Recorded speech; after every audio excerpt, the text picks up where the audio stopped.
Fala galera, tranquilo? Bom, hoje o vídeo vai ser bem especial, bem nostálgico pra mim, porque como vocês já viram aí no título, eu vou falar sobre Turma da Mônica, mais especificamente sobre Turma da Mônica Jovem. E não vai ser um vídeo sobre review de edição, review de obra, primeiras ideias, nada disso. Vou apenas contar a minha história com a Turma da Mônica Jovem, Turma da Mônica como um todo, né? Como que eu me relacionei com isso na época.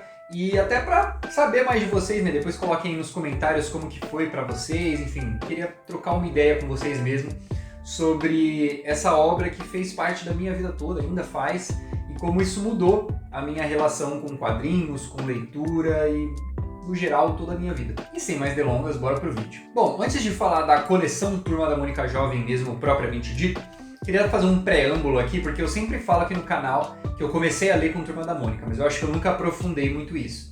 Mas também não tem muito segredo, é isso. Sempre que eu lembro da minha infância, assim, desde que eu me conheço por gente, eu lembro que eu tava com um gibizinho da Turma da Mônica na mão. Algum almanaque, um gibi, levava pra viajar, ia no banheiro. Tinha gibi da Turma da Mônica espalhado assim pela minha casa toda. E eu acho que isso vem até da minha mãe, né? Eu morava com a minha mãe. Pelo que eu lembro, assim, na infância dela também já tinha um pouco de Turma da Mônica, bastante até, eu acredito que ela lia, e muitos dos gibis que a gente tinha em casa eram, na verdade, dela, né? E acabou que eu só herdei isso e fui lendo e pegando gosto cada vez mais. Mas eu me lembro nitidamente, assim, de que na escola as crianças estavam começando a aprender a ler, assim, a gente estava começando a aprender, pegar os primeiros livrinhos e tal. E eu já meio que lia Turma da Mônica, talvez não lia mesmo, né? Eu não tenho essas lembranças assim tão claro, mas eu lembro que pra mim já era natural pegar algo pra ler por conta dos gibizinhos de Turma da Mônica. Mesmo que eu olhasse só as figuras, assim, as tirinhas, eu sempre tava com um gibizinho na mão.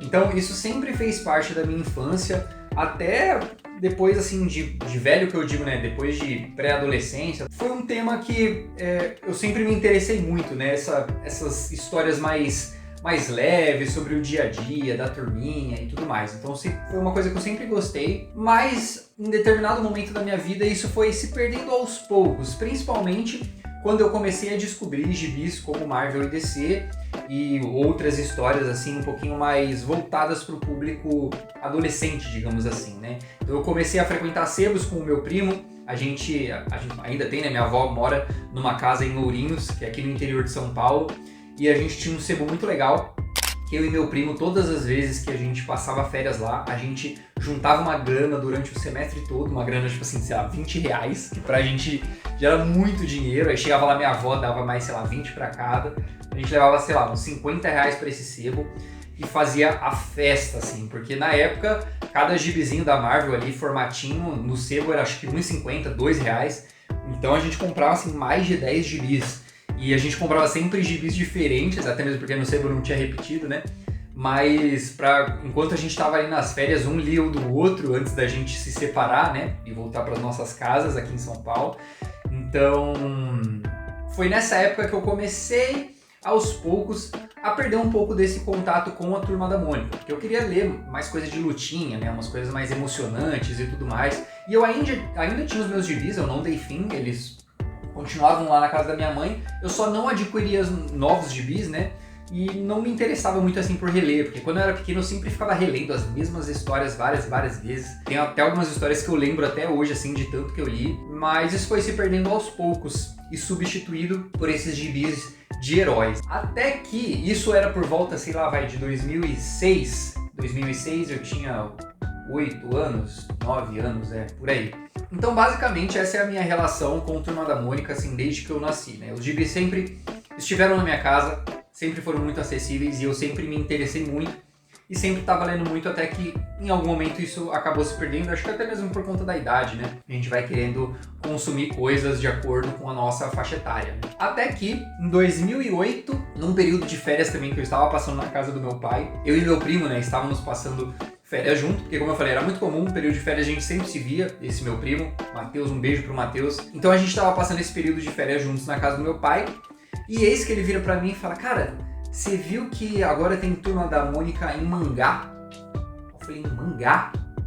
Como assim? E mangá era uma coisa assim, eu pelo menos não tinha tanto contato com o mangá, porque mangá já era uma coisa assim super disseminada, né? A Conrad já estava inclusive em 2008, a Conrad já tava pra fechar, pra, né, parar as atividades. Eu acho que eles pararam em 2010 com Gen Pés Descalços, foi a última obra.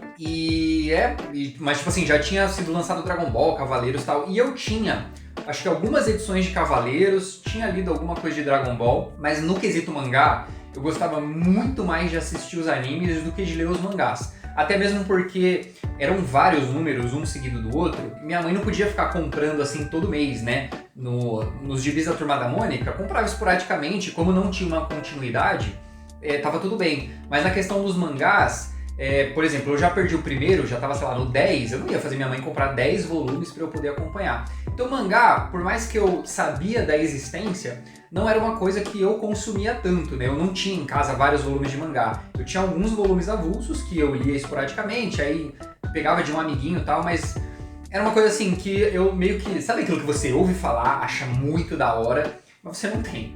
Era isso que eu tinha na época. Então quando meu primo veio e falou que tinha a Turma da Mônica em mangá, eu falei, cara, como assim? Porque eu sabia o que era mangá, eu sabia que era japonês, que era no sentido ao contrário e tal. Eu falei, mas Turma da Mônica não tem nada a ver, né? Tipo, por que eles fizeram isso? E aí ele me falou, cara, tipo, é em mangá, e não só isso, mas agora eles estão adolescentes, tipo, eles estão da nossa idade, assim. Na época, eu acho que meu primo tinha, sei lá, 13, eu tinha 11, ou eu não lembro exatamente quantos anos a gente tinha, mas a gente era meio que pré-adolescente, assim.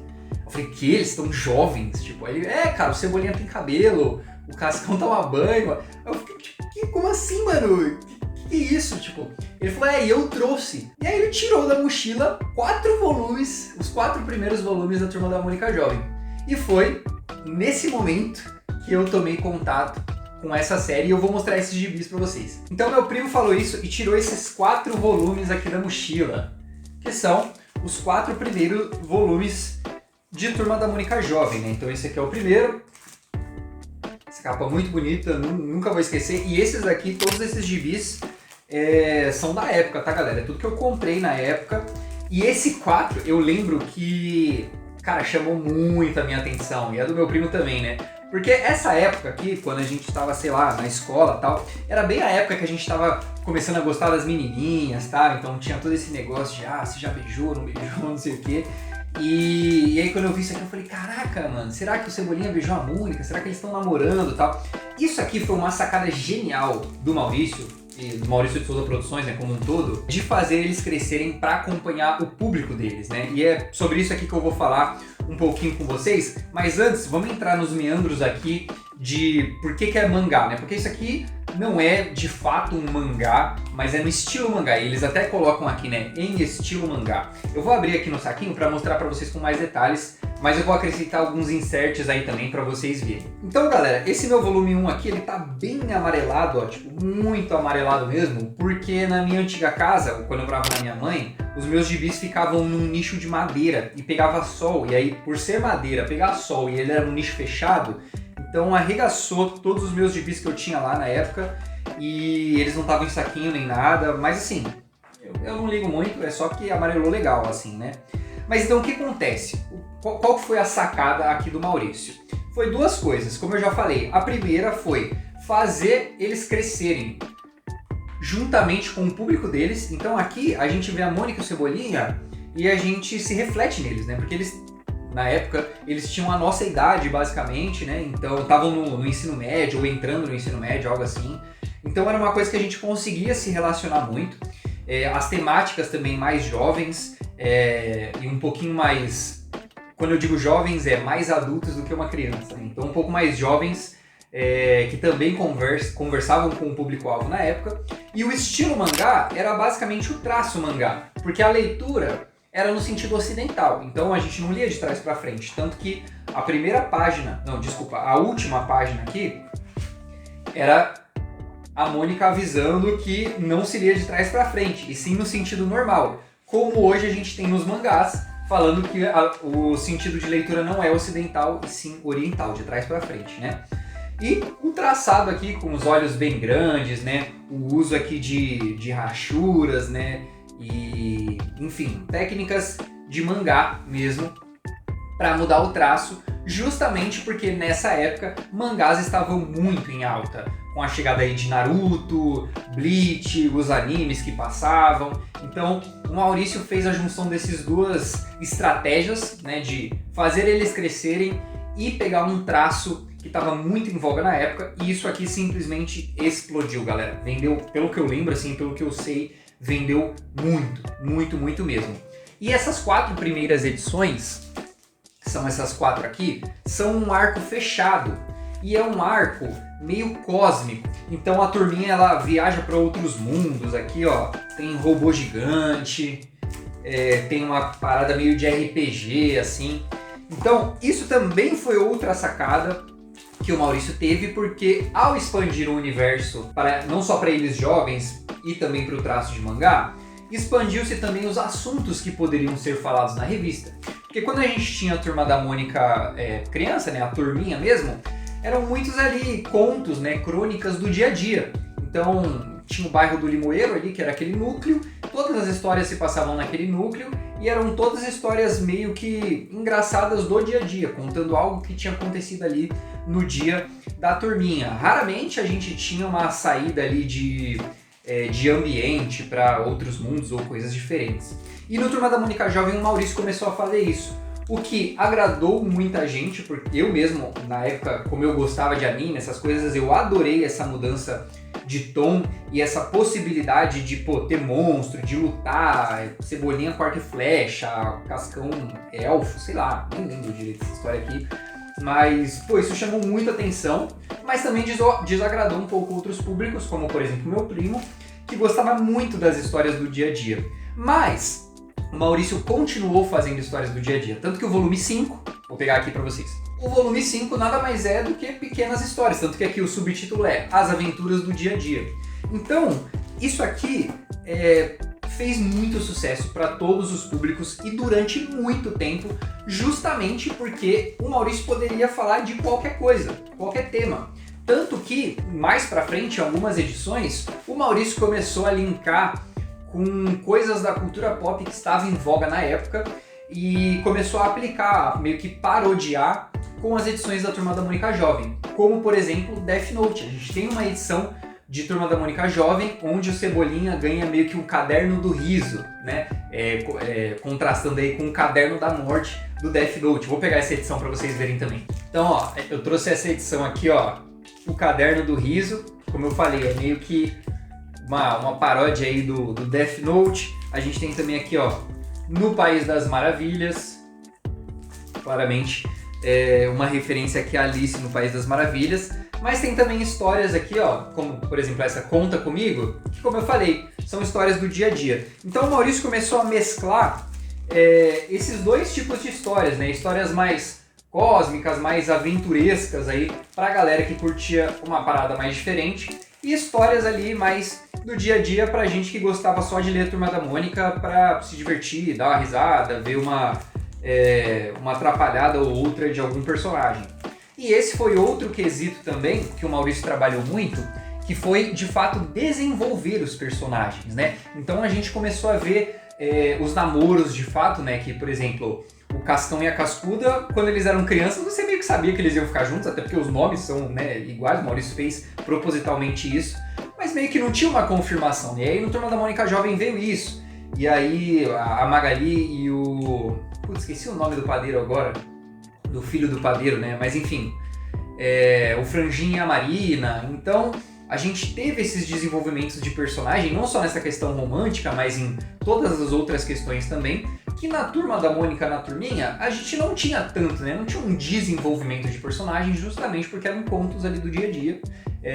E as relações entre os personagens não eram tão trabalhadas assim como foram na Turma da Mônica Jovem. Então todos esses fatores que eu tô falando aqui para vocês contribuíram e acredito que até hoje contribuem para um sucesso astronômico da Turma da Mônica Jovem na época, que foi o que trouxe de volta a Turma da Mônica para um patamar assim de grande sucesso. Porque eu acredito, pelo menos na minha visão, e aí tem que olhar números mesmo para a gente bater e ver se isso faz sentido, mas eu acredito que assim como na minha vida a Turma da Mônica estava sofrendo uma queda ali progressiva, eu acredito que as vendas e o sucesso da turminha como um todo também estava tendo essa queda, justamente porque não era só eu que estava crescendo. Todo o público ali do final dos anos 90 e do início dos anos 2000 que consumia muito Turma da Mônica também estava crescendo.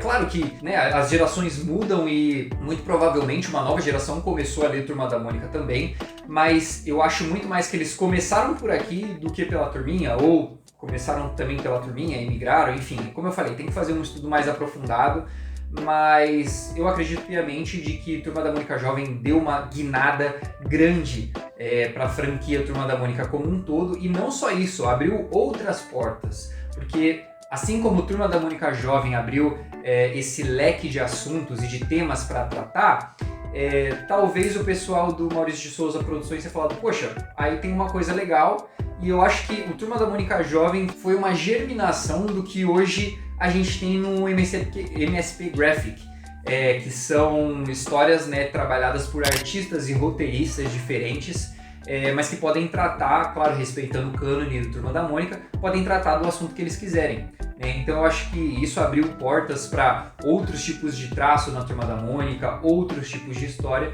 que é o que a gente vê hoje no MSP Graphic. Então eu acho que Turma da Mônica Jovem mudou sim muita coisa na franquia Turma da Mônica, e eu fui muito impactado por isso, porque eu lembro que minha mãe viu que eu gostei tanto disso que ela começou a comprar mensal, eu não precisei pedir, ela começou a comprar mensalmente as revistinhas pra mim. Eu lembro que as 4 eu acho que já estavam esgotadas e ela fez um esquema de pedir lá na Panini, que chegava na banca na época, né? Você solicitava pro cara lá da banca, pro dono da banca, ele pedia pra Panini, a Panini mandava pra aquela banca específica e você ia lá retirar. Então ela fez isso com essas 4 primeiras edições, e da 4 até as 60 e pouco, minha mãe comprou ali todos os meses. Até que um momento, eu mesmo falei, mãe, não precisa mais, depois eu compro. Já estava também, acho que começando a trabalhar e tal, e aí ela não comprou mais. Mas foi uma época muito legal, assim, todo mês tinha uma história nova, algumas histórias, assim como essas 4 primeiras, levavam mais de uma edição, e enfim, foi um marco na minha vida e acho que no mercado como um todo, assim. Até que, em dado momento, eu estava começando a esquecer Turma da Mônica Jovem também, progressivamente, e chegou numa edição de Halloween que o meu primo, esse mesmo primo, falou, mano, você viu essa edição de Halloween que lançou do Turma da Mônica Jovem? Eu falei, mano, eu nem tinha comprado. Eu falei, mano, não encontrei, porque ele, cara, tá muito da hora, tipo, muito da hora mesmo. Compra que você não vai se arrepender. E aí eu comprei e foi essa edição aqui. A edição Umbra. E aqui um spoilerzinho. Opa, quem que é esse cara beijando a Denise? Essa edição Umbra aqui, eu acho que mudou tudo de novo, porque ela foi uma edição que eu já era um pouco mais velho, né? Mas foi uma edição que eu falei, cara, isso aqui é adulto, velho. Tipo, eram umas paradas que não tinha na Turma da Mônica, umas entidades, umas pessoas aqui com cabeça de bode, ritual satânico e gente se beijando. Aqui, ó. Então era uma parada que eu falei, caraca, os caras, tipo, meio que os caras revolucionaram de novo, né? Tipo, olha isso aqui. É meio Junji Ito até, né? Tipo, não tinha isso na época. E foi aí que eu descobri que não só essa edição Umbra, como várias outras edições, fazem parte de uma história maior chamada A Saga do Fim do Mundo, roteirizada pelo Emerson Abreu. Essa Saga do Fim do Mundo, como eu falei, ela tem várias edições, não são edições sequenciais, né? Então a gente tem Umbra, depois a gente vai ter a edição 99, depois a edição na segunda série e tal. E a questão é uma história maior sendo contada e parece que vai dar algo muito ruim. Ninguém sabe ainda ao certo o que vai acontecer, o que está acontecendo, mas a questão tem algo acontecendo no universo Turma da Mônica Jovem como um todo, e ainda não terminou, o Emerson Abreu não terminou ainda, pelo que eu sei, a Saga do Fim do Mundo ainda tá rolando, e ninguém sabe o que vai acontecer ainda. Então, cara, muito legal, pra mim eles revolucionaram de novo, e vale muito a pena, tipo, isso daqui brilha no escuro, tem toda uma textura, teve um grande investimento aqui, não só nessa edição, mas no Turma da Mônica Jovem como um todo, e eu acho que valeu muito a pena, mudou muita coisa, vários spin-offs saíram depois, né? A gente teve o Chico Bento Moço, que eu não colecionei, né? Eu acho que eu tenho uma edição só do Chico Bento Moço, do Turma da Mônica Jovem, eu tenho da 1 até a 80 e alguma coisa completo, depois eu tenho 90 e alguma coisa, eu tenho alguns buraquinhos na minha primeira série, né? A primeira série vai do volume 1 a 100, depois inicia uma segunda série, que aí recomeça a contagem, vai do volume 1 ao 52, se eu não me engano, e já tá numa terceira série que Pô, toda vez que eu vou na livraria é bizarro, assim, o Cebolinha tá bombado, é umas paradas muito estranhas, assim. Mas da segunda e terceira série eu não tenho nenhum ainda, mas eu tenho muito interesse de completar essa coleção, até mesmo por uma questão nostálgica e sentimental minha. Só não tô priorizando isso agora, mas em algum momento eu vou ter todos com certeza. E do Chico Bento Moço, mesma coisa, eu não tenho nenhum, acho que tem um só, uma edição só. Mas é um spin-off completamente à parte da turma do Chico Bento, todos adultos, Chico Bento casou. Eu lembro que esse mesmo primo meu, uma vez ele mandou mensagem e falou: mano, você viu que o Chico Bento teve filho? Eu falei: como assim, mano? Ele que sempre me conta essas notícias assim, eu falei: caraca, que doideira, né? E, enfim, acho que eu já falei bastante de como isso mudou tudo, de pra onde evoluiu, né? Como eu falei e repito, eu acho que hoje o que a gente tem sendo produzido de Turma da Mônica, acho que vem muito do que a Turma da Mônica Jovem começou. E, mas uma coisa muito legal, antes de finalizar esse vídeo, eu queria mostrar uma coisa pra vocês que eu acho que isso aqui pouca gente vai saber. Na época que se vendia esses volumes na banca, alguns volumes vinham com cards exclusivos. E eu dei a sorte de pegar um em um volume. Eu acho que não vinha em todos, eu acho que era meio randômico, assim, né? Você comprava, abria e tinha um card lá. E eu tenho esse card aqui do 58, quer dizer, é o card 58, não quer dizer que é o volume 58, mas era um card meio que como super trunfo aqui, né, tem uns poderzinhos e tal, e tem gente que tem todos, inclusive os 4 primeiros cards das 4 primeiras edições, que eu acho que são as 4 capas, eles são meio que, não são metalizados, mas tipo, você mexe assim e ele muda o desenho, é super legal, vou deixar um insert aí pra vocês verem também. Mas isso é uma coisa assim muito legal que dá pra colecionar também, eu tenho interesse, inclusive se alguém tiver todos pra vender, manda mensagem aí que a gente faz rolo. Mas é isso, cara, Turma da Mônica Jovem é um universo à parte, se você nunca leu nada, por mais que você seja adulto e tal, eu aconselho porque é muito legal você ver a turminha se desenvolvendo e tudo mais. Pra você que é fã de Turma da Mônica Jovem, de Turma da Mônica como um todo, eu acho que compensa muito ler Turma da Mônica Jovem. E é isso, galera. Deixa aí nos comentários o que vocês acharam desse estilo de vídeo, né? Contando um pouco de casos da minha infância, coisas de como eu comecei a colecionar e tudo mais. E me conta também a sua relação com Turma da Mônica, se você leu Turma da Mônica Jovem na época, como que tá sendo, se você nunca leu Turma da Mônica, o que eu acho muito difícil, mas diga aí nos comentários a sua relação com essa série incrível aí, vamos conversar, que eu gosto bastante e respondo todo mundo também. No mais, se você gostou desse vídeo, deixa o seu like aí, se inscreva no canal, compartilhe